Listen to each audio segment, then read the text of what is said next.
Panatua Zaesin akan melanjutkan alur cerita Kang Sioayan. Sebelum memulainya Panatua Zaesin baca novelnya, tinggalkan jejak kalian dengan like, subscribe dan komen di kolom komentar. Terima kasih. Di mana pertandingan Anata Sioayan dan Feng King Er di alur cerita Battle Through the Heavens versi novel. Chapter 1033, Akhir dari Pertemuan Besar.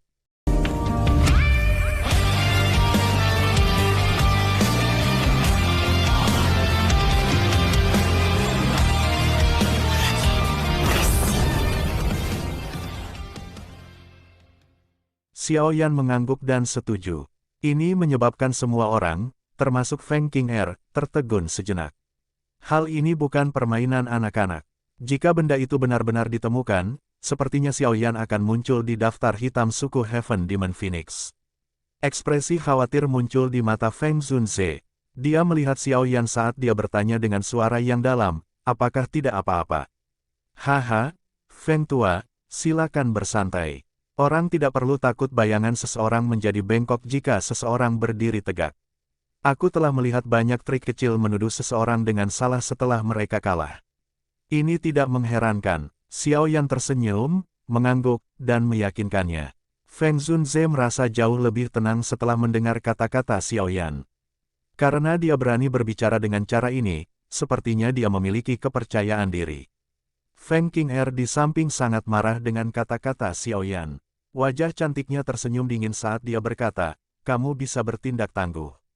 Jika akhirnya aku menemukannya nanti, aku pasti akan membiarkan kamu menderita akibatnya. Petik 1. Sudut mulut Xiaoyan diangkat menjadi senyum yang tidak biasa. Dia dengan lembut berkata, jika kamu gagal menemukan sesuatu, Nona Feng mungkin harus meminta maaf kepada aku di depan umum. Petik 1. Mata Feng King Er sangat dingin. Dia mendengus dingin sambil menggigit jarinya. Setitik darah berwarna merah terang jatuh darinya dan langsung tertahan di depannya. Ini samar-samar memancarkan cahaya aneh dalam prosesnya. Xiaoyan melirik tetesan darah ini. Darahnya berwarna merah, tetapi jika seseorang mengamati dengan hati-hati, seseorang akan dapat melihat warna yang sangat hijau di dalamnya. Xiaoyan berpikir keras ketika dia melihat adegan ini. Darah jenazah kering yang misterius jelas jauh lebih padat daripada darah Feng King Er. Dari kelihatannya, darah dari mayat kering misterius itu pasti lebih murni daripada darah Feng King Er. Wajah Feng King Er sangat dingin. Jarinya menyebabkan tetesan darah membentuk segel misterius. Dengan lemparan tangannya, segel itu berhenti di atas kepala Xiaoyan. Sebuah kilauan berwarna merah melingkar dipancarkan dari itu karena perlahan melilit tubuh Xiaoyan. Xiaoyan jelas merasakan energi yang tidak biasa ketika tubuhnya ditutupi oleh penghalang cahaya berwarna merah. Itu perlahan-lahan memindai tubuhnya, dan dia samar-samar merasa seolah-olah seseorang sedang mengintai. Wajah Xiaoyan benar-benar tanpa ekspresi melalui ini. Namun, dia tertawa dingin di dalam hatinya. Baginya untuk cukup berani untuk memungkinkan Feng King Er untuk mencari dia di depan umum, itu wajar bahwa itu dia yakin bahwa itu dia bisa menyembunyikan darah Phoenix kuno Essence. Cahaya berwarna merah perlahan menyebar melalui tubuh Xiaoyan. Secara khusus memindai cincin di tangannya beberapa kali, tetapi bahkan tidak ada tanda fenomena yang tidak biasa muncul. Ini menyebabkan wajah Feng King Er tampak lebih jelek. Feng Zunze di samping menghela nafas lega di dalam hatinya ketika dia melihat ekspresi Feng King Er. Pencarian terus selama beberapa waktu sebelum cahaya merah akhirnya mulai menghilang. Segel itu juga berubah menjadi sinar merah cahaya yang diserap ke dalam tubuh Feng King Er yang berwajah hijau. Nona Feng, apakah sudah ada hasilnya? Xiaoyan melirik Feng King Er saat dia bertanya. Di mana kamu menyembunyikan darah Phoenix kuno? Feng King Er mengatupkan gigi peraknya. Penampilannya seolah-olah dia sangat ingin menerkam dan menelanjangi Xiaoyan, melakukan pencarian lengkap atas dirinya. Dia jelas merasakan keberadaan darah duka Phoenix kuno sebelumnya. Namun, hasil pencariannya menyebabkan dia menderita pukulan hebat. Keterampilan pencariannya sangat sensitif terhadap Ancient Phoenix Essence Blood. Jarang ada situasi di mana itu salah. Ekspresi Feng Zunze di sampingnya tenggelam. Dia berteriak dengan suara dingin, Feng King Er, jangan berpikir bahwa itu diri yang mulia ini, Dozun tidak dapat melakukan apapun kepada kamu hanya karena kamu adalah anggota suku surga siluman Phoenix. Jika kamu terus menimbulkan masalah, jangan menyalahkan diri yang mulia ini, Douzun, karena tidak memberikan suku Heaven Demon Phoenix ke wajah manapun. Petik 1. Wajah cantik Feng Qing'er berubah sedikit ketika dia mendengar Feng Zunze dingin menangis. Lei Zunze di samping hanya bisa melangkah maju ketika dia melihat ini. Qing'er, masalah hari ini mungkin hanya kesalahpahaman. Tapi, Feng Qing'er menjadi cemas. Dia akan membalas ketika dia melihat Lei Zunze merajut alisnya. Yang bisa dia lakukan hanyalah menelan kata-katanya. Akhirnya, dia adalah murid Lei Zunze. Dia tidak punya pilihan selain menuruti kata-katanya. Selain itu, dia tahu bahwa itu dengan Feng Zunze melindungi Xiaoyan, mater hari ini sepertinya tidak ada harapan. Jika dia bisa menemukan darah Phoenix kuno di tubuh Xiaoyan, dia akan bisa mengatakan sesuatu. Dengan reputasi suku surga setan Phoenix, itu mungkin bahkan Feng Zunze harus mempertimbangkan pilihannya sedikit. Sayangnya, Feng Qing'er sangat marah di hatinya. Pada akhirnya, semua yang dia bisa lakukan adalah dengan ganas menatap Xiaoyan saat dia dengan dingin berkata, "Aku tidak akan begitu saja menjatuhkan masalah ini." Xiaoyan tersenyum. Dia menjawab dengan suara ringan, "Nona Feng tampaknya telah melupakan sesuatu. Sebagai murid utama dari Wind Lightning Pavilion, aku pikir kamu menghina orang-orang yang membalas kata-kata mereka, bukan?" Petik 1. Wajah Feng Qing'er segera berubah menjadi hijau ketika dia mendengar ini. Tangannya terkepal, memancarkan suara retak saat itu. Hanya beberapa saat kemudian dia dengan paksa mengucapkan beberapa kata dari mulutnya, "Maafkan aku." Petik 1. Xiaoyan menyeringai. Dia terlalu malas untuk terus terjerat dengan wanita ini. Dia mundur selangkah dan mundur di belakang Feng Zunze. Feng Zunze menghela napas lega setelah melihat masalah ini berakhir. Dia tersenyum kepada Lei Zunze dan berkata, "Keke, hasil pertandingan sudah diketahui. Menurut kesepakatan kami sebelumnya, dendam antara Xiaoyan dan Wind Lightning Pavilion akan dihapus, kan?" Petik 1. Sudut mulut Lei Zunze bergetar sedikit. Meskipun hatinya dipenuhi kemarahan, dia secara alami tidak akan menelan kata-katanya sendiri di depan umum mengingat statusnya. Yang bisa dia lakukan hanyalah mengangguk kaku di kepalanya. Cahaya petir berkedip-kedip melalui matanya saat dia menatap Xiaoyan dengan saksama. Dia berkata, "Pada akun Feng Zunze, aku tidak akan membawa kamu ke tugas untuk masalah antara kamu dan Wind Lightning Pavilion. Namun, aku harap kamu tahu apa yang baik untuk diri sendiri di masa depan.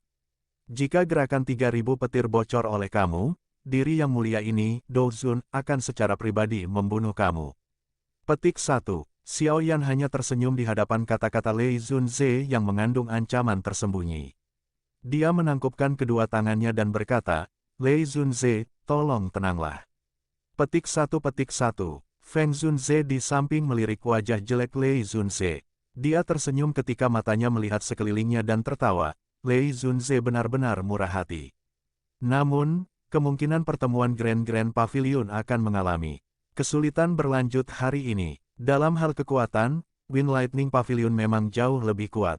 Dalam hal ini, sepertinya tempat pemimpin musim ini masih dipertahankan di tangan Wind Lightning Pavilion. Petik 1. Masalah Xiaoyan hanya terselesaikan karena kehadiran Feng Zunze. Terlepas dari bagaimana tidak mau mereka berada di hati mereka, setidaknya, perlu memberi Feng Zunze wajah di permukaan. Dalam hal ini, Feng Zunze secara alami akan mengembalikan mereka sedikit kebaikan. Selain itu, nama kosong sebagai apa yang disebut pemimpin dari 4 pavilion adalah pilihan terbaik. Bagaimanapun, posisi ini tidak memiliki otoritas yang sebenarnya. Kedengarannya bagus. Selain itu, jika seseorang ingin membandingkan kekuatan, tidak satu pun dari 3 generasi muda pavilion lainnya yang cocok untuk Feng Qing'er. Tentu saja, ini secara alami hanya setelah Xiaoyan dikecualikan.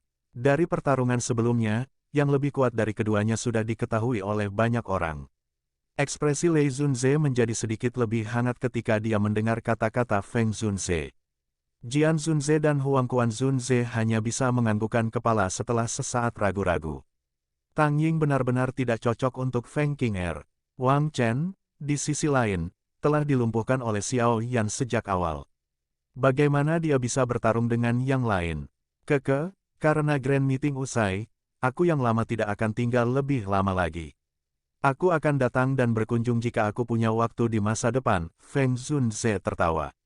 Dia menangkupkan tangannya ke Lei Zunze. Setelah itu, dia melambaikan tangannya dan angin liar naik di sekelilingnya.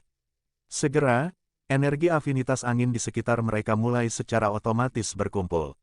Akhirnya, itu membentuk elang angin besar di depan mata yang tak terhitung banyaknya. Ayo pergi. Feng Zunze memberi isyarat dengan tangannya. Tubuhnya bergerak dan dia melompat ke elang besar. Mo Qingluan mengikuti di belakang. Setelah memanggil Lin Yan, yang jaraknya cukup dekat, untuk mengikuti, dia melompat ke elang besar. Feng Zunze meletakkan kedua tangannya di belakangnya setelah melihat bahwa itu beberapa dari mereka telah melompat ke elang besar. Dia berdiri di kepala elang sementara mengepakkan sayapnya. Setelah itu membawa angin yang kuat karena memotong melalui udara dengan suara, swoosh, terbang menjauh dari Wind Lightning Mountain Range. Dalam beberapa kilatan, itu benar-benar menghilang dari fokus hitungan sejumlah es tatapan. Jian Zunze dan Huang Quan Zunze menawar Lei Zunze selamat tinggal setelah menyaksikan elang besar menghilang. Akhirnya, mereka meraih murid-murid mereka dan dengan cepat meninggalkan Gunung Petir. Setelah Jian Zunze pergi, hanya orang-orang dari Wind Lightning Pavilion yang tertinggal. Hanya pada saat ini, apakah ekspresi Lei Zunze benar-benar menjadi suram? Matanya beralih ke Feng Qing'er saat dia bertanya, apakah kamu benar-benar merasakan Ancient Phoenix Essence Blood sebelumnya? Aku benar, namun, aku juga tidak tahu mengapa aku tidak dapat menemukannya. Feng Qing'er mengangguk dan berbicara dengan kepastian yang mutlak. Lei Zunze sedikit mengangguk. Dia segera berbicara dengan cara seram, kamu harus kembali dan melaporkan masalah ini ke suku Heaven Demon Phoenix. Pada saat itu, para ahli di klan kamu pasti akan campur tangan dan menangkap Xiao Yan. Jika orang-orang dari Falling Star Pavilion menghentikan mereka, seharusnya tidak sulit bagi suku surga setan Phoenix untuk menghabisi mereka karena kekuatannya. Feng Qing'er ragu sesaat ketika dia mendengar ini. Akhirnya, dia mengatupkan gigi peraknya dan mengangguk. Karena kamu menolak untuk melumpuhkan gerakan 3 kilat kamu sendiri, aku akan menyebabkan kamu tidak dapat menggunakan keterampilan ganda. Lainnya di masa depan, ekspresi dingin muncul di wajah Lei Zunze. Bisikan lembutnya dipenuhi dengan niat membunuh yang menyebabkan beberapa orang di sekitarnya gemetar. Angin kencang tiba-tiba muncul di langit biru yang tenang. Elang besar membawa badai petir saat terbang. Di belakang elang itu duduk beberapa angka. Xiao Yan ada di antara mereka. Pada saat ini, Xiao Yan duduk bersila di bagian belakang elang. Tatapannya melihat ke arah Gunung Lightning dan menemukan bahwa itu telah menghilang.